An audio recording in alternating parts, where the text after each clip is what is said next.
Two of the men accused in a murder for hire in Collinsville 2 weeks ago appeared in court today. The men pleaded not guilty in the shooting death of Portia Rowland. Thanks so much for joining us. I'm Kelly Jackson. And I'm Ann Allred. Prosecutors are calling it a calculated, elaborate plan that played out for months.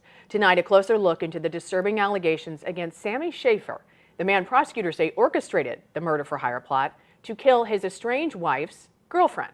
Our Megan Kernan has been following the case since the very beginning. Megan? And prosecutors say Sammy Schaefer was willing to go to deadly lengths to eliminate a romantic rival, hiring two men to carry out a murder. And it was caught on surveillance camera. This grainy surveillance footage, captured on the morning of January 21st, shows a shadowy figure hiding outside Portia Rowland's home. Moments later, prosecutors say Gary Johnson ambushed her, firing 4 shots. Months ago, he sought out one of his employees to stalk and murder his romantic rival in exchange for money.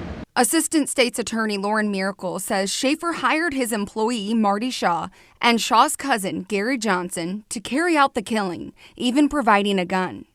Shaw told investigators that Schaefer first asked him about killing Rowland in the summer of 2024. The very fact that this defendant planned, initiated, and orchestrated this murder without personally appearing at the crime scene further demonstrates that he is a danger. Schaefer's estranged wife, Sarah, and Portia Rowland had been dating for 2 years. A friend says they were planning to get married. She had stated that she and the defendant were going through a contentious divorce and that she had left him for someone else and it had made him behave a little crazy. She indicated that the defendant had told her if Portia, the victim in this case, was a man, he would, quote, beat her ass. Any person his estranged wife has a romantic interest in or a romantic relationship with would be at risk of harm.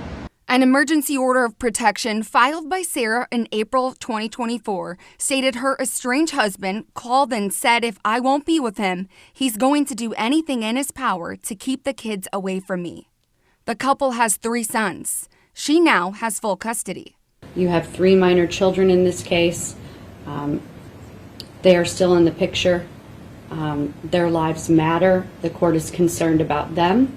The court is concerned about your estranged wife. Investigators also interviewed a friend who saw Schaefer 4 days before the murder. The defendant then explained to this friend that he was angry because Sarah had told him that she wanted to go, quote, all in with Portia. This witness further said that the defendant would know Portia's work schedule because he stalked her and Sarah. While the state is relying on the co-defendant statements, Schaefer's attorney, Scott Rosenblum, pushed back, saying he's not reliable. Initially, Mr. Shaw sat down and named a different individual in his first proffer, a different individual entirely, and then ultimately changed course. The judge sided with prosecutors. It appears that you had time to think about that decision and that you stayed with that decision over a period of months. So for these reasons, I'm going to be granting the state's petition to detain in this case. And all 3 suspects, Schaefer, Johnson, and Shaw, will remain behind bars at the Madison County Jail until trial. They are all being held without bail. Schaefer's preliminary hearing is set for next Friday.